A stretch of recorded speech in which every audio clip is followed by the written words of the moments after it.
Hello, it is I, Ventus. Thank you for returning. The P.E.A.R file I have prepared for you today is quite an interesting one, to say the least. P.E.A.R file 002 is a relic known as the Philosopher's Ornament. The Philosopher's Ornament is a ring with an oval obsidian crystal at the center of its decorative silver band. Its threat level is rated at Ursa. There are two facets which give the ring such a high rating on the threat scale. The first are the suggestive and possessive effects it exhibits, and the second and more troubling facet is the entity it summons. The Philosopher's Ornament, when not being worn, emits a subtle telepathic wave in search of any human. The wave draws any human in range near the ring until someone ultimately puts it on.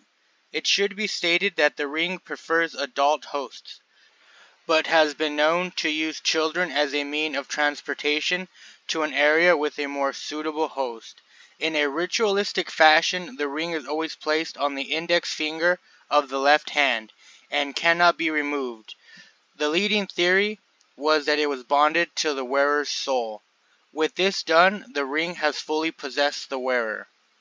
Our scientists and mages never found a way to break the possession without it having fatal results. Once the ring is on, the body's consciousness is overtaken by the spirit of an entity that calls itself Vagabond. Vagabond is a strange being, but what makes him so dangerous is that he is a living vessel of all the universe's knowledge. In order for you to better understand what Vagabond truly is, I must tell you about his origins. For you see, unlike most P.E.A.Rs, an almost complete log of this P.E.A.R's creation was recorded. The reason for this is thanks to science and the human ego. It all began in the first dynasty of the 3rd century, or the year 1300. During this time, the House of Towers was in charge of the most scientifically advanced nation in the world, the nation known as Gaia. Everyone in Gaia strove to make great advancements in every school of thought and art. However, in Gaia there lived a great philosopher named Tetrodetsky. Tetro went down in history for a great many things. However, his greatest creation was erased from history. Tetro, as he stated in his notes, aimed to improve every aspect of human life. While at work in his study, Tetro was inspired by the almost endless pool of knowledge that lay before him. But he was troubled by the fact that one man would never be able to amass all the knowledge that truly existed. So Tetro decided to make an entity that would have access to all this knowledge and aid him in his research. After almost 15 years of attempts, Tetro managed to create Vagabond. Even though Tetro recorded every step of his research, the actual recipe he used has yet to be deciphered. Maybe that's for the best, because Tetro was the first victim of the ring he created. Once he put on the ring, Vagabond took him over. As previously stated, Vagabond is a vessel for all the knowledge in the universe. Yet, Vagabond chooses to reveal almost none of it. After taking over Tetro, Vagabond began to drink heavily and exhibit extremely nihilist and misanthropic behavior. This continued until Tetro died and the ring was put on by a local that found his corpse, thus beginning the cycle. This is common for Vagabond. He will completely use up the body he is inhabiting as fast as he can. He will not sleep, only drink alcohol, even though he does not get drunk. Yet he is aware of the damage it does to the body, particularly when it is the only liquid consumed and in a large amount. Vagabond killed 42 people before the ring was seized by one of Gaia's mages. Since that day, Vagabond has escaped more than 1,000 times during its 3,400-year hold. This pair holds the record for successful escapes. During the time of his escape, Vagabond has written a few books. However, these books have been written with the intent of causing civil or bodily harm.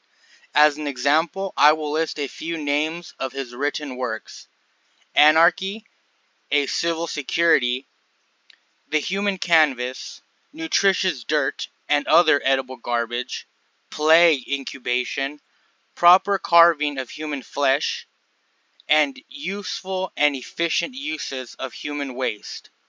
It is yet unknown why, but the humans who read these books will be driven to attempt what has been read, regardless of the danger. While the ring was contained, a number of tests were ran on it. These tests included attempts at removing the ring, seeing how long a possession can last beyond the host's death. We found that in that experiment, Vagabond can possess a corpse almost indefinitely. In one case, 10 years after the death, the possession was still active, yet the stench alone kept that from ever happening again. In all the years Vagabond was in active possession, we were unable to make any recordings of him. He is extremely aware of his surroundings and cannot be fooled. In private interviews, and only with Vagabond's consent, a few notes and quotes were taken. The following was written down during an interview in the year 2219. Why do you like writing such harmful books, Vagabond? The books are not harmful. Humans are. Why do you think we are harmful? I don't think you are. I know you are. Dr. 762133. What did you say? 762133. What do those numbers mean to you? Nothing. It's what they mean to you that is so troubling. It must be stated that the doctor in the interview took his own life a few hours after this interview was done. In another interview done in the year 3739, Vagabond is asked why he destroys the body he possesses. His response was a bit strange. It's a trade-off, he says. I afford their consciousness the next tier of this journey, and they gave me this used-up husk to enjoy myself with. What do you mean, the next tier of this journey? I must point out that a week after this interview was conducted, the scientist in charge put on the ring, and enabled Vagabond to escape once again. This marked his 759th escape. The Philosopher's Ornament finally went missing for good at the end of the 4th dynasty in the year 4999. It is believed that a high-level official placed the ring on his finger and allowed for Vagabond to just walk out. However, due to the events of the 5th dynasty, we were unable to conduct a follow-up investigation. It is believed that Vagabond is currently in the process of writing another surreal work, as he stated that he was inspired by the vibrations of the air a few days before he escaped. I must warn you to fight any strange thoughts, any ideas that bloom from nowhere in your mind and ask you to journey, for those are the calling thoughts of the Philosopher's Ornament, and if you ensnare yourself in them, it will be your end. I leave you with this chant. Thank you. Vox lumine luminen, nocti caniniput ect rexidet abi ariora.